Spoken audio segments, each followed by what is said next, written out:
আমার এই বেগুন গাছ লাগানোর পরে আর কোনো যত্ন নেওয়া হয় না। আজকে হচ্ছে এদের একটু ঘষা মাজা করা হবে। এত মোটামুটি ভালো বড় হয়ে গেছে মাশাআল্লাহ। আর সব ধরনের সবজি গাছের মাটি কিভাবে রেডি করি সেই ভিডিও তো এর আগেই দিয়েছি। একইভাবে বেগুন গাছের মাটিও কিন্তু ওইভাবেই রেডি করা হয়েছে। তো লাগানো হয়েছে 1 মাসের বেশি, এর মধ্যে কিন্তু আর ধরাই হয় না। তো আজকে হচ্ছে এই যে নিচের যে বড় বড় পাতাগুলো, এগুলো সব কেটে দিতে হবে।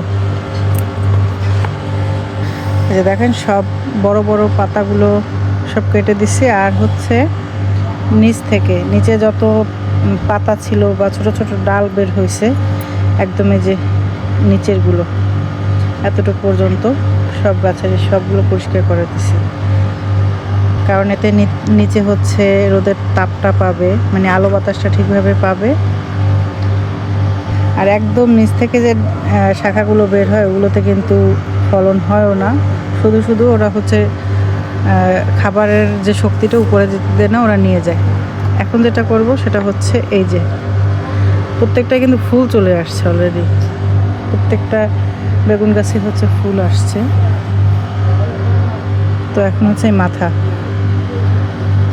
প্রত্যেকটা বেগুন গাছের এই মাথাটা কেটে দেব। তাহলে এই যে পাশের ডগাগুলো তাড়াতাড়ি বড় হবে, আর এতে কিন্তু বেগুনও বেশি পাওয়া যাবে। এখানে অনেকগুলো ডগা, প্রায় 4, 5টা 6টা ডগা। এরা বড় হবে আর এই দিয়ে কিন্তু বেগুন ভালো পাওয়া যাবে। বিসমিল্লাহ।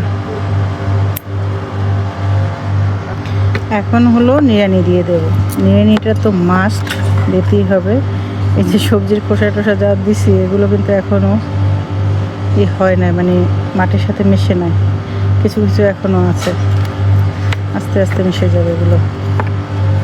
তো নিড়ানি দিয়ে দেই। এরপরে হচ্ছে খাবার দিয়ে দেব। এখন যেহেতু ফুল আসছে, এখন পটাশ, ফসফেট এইসব টাইপের খাবার দিতে হবে। কলার খোসা দেওয়া যায়, পেঁয়াজের খোসা দেওয়া যায়। আর অবশ্য আরেকটু জিনিসও দেবো, সেটা হচ্ছে ফার্মের ম্যানিউর দিয়ে দেবো, একটু বোন মিল দেবো। আর আমি হচ্ছে এখানে এনপিকে সার দেব। আমি অ্যামাজন থেকে ওইটা নিয়েছি গত বছর, বেশ ভালো ফল পেয়েছি।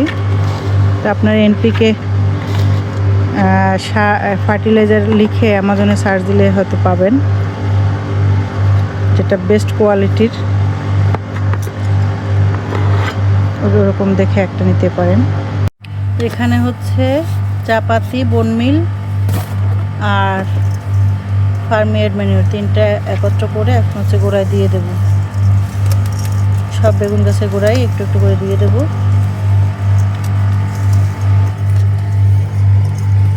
আর বিকালবেলা, কারণ লিকুইড সার হোক, যে কোনো সার আসলে দেওয়া উচিত হয় একদম সকালে রোদ ওঠার আগে, আর নাহলে রোদ চলে যাওয়ার পরে, বিকালে সন্ধ্যার আগে আগে। আমি এখন দিয়ে ওগুলো উপরে ওঠাবো না, এই ছায়াই থাকবে।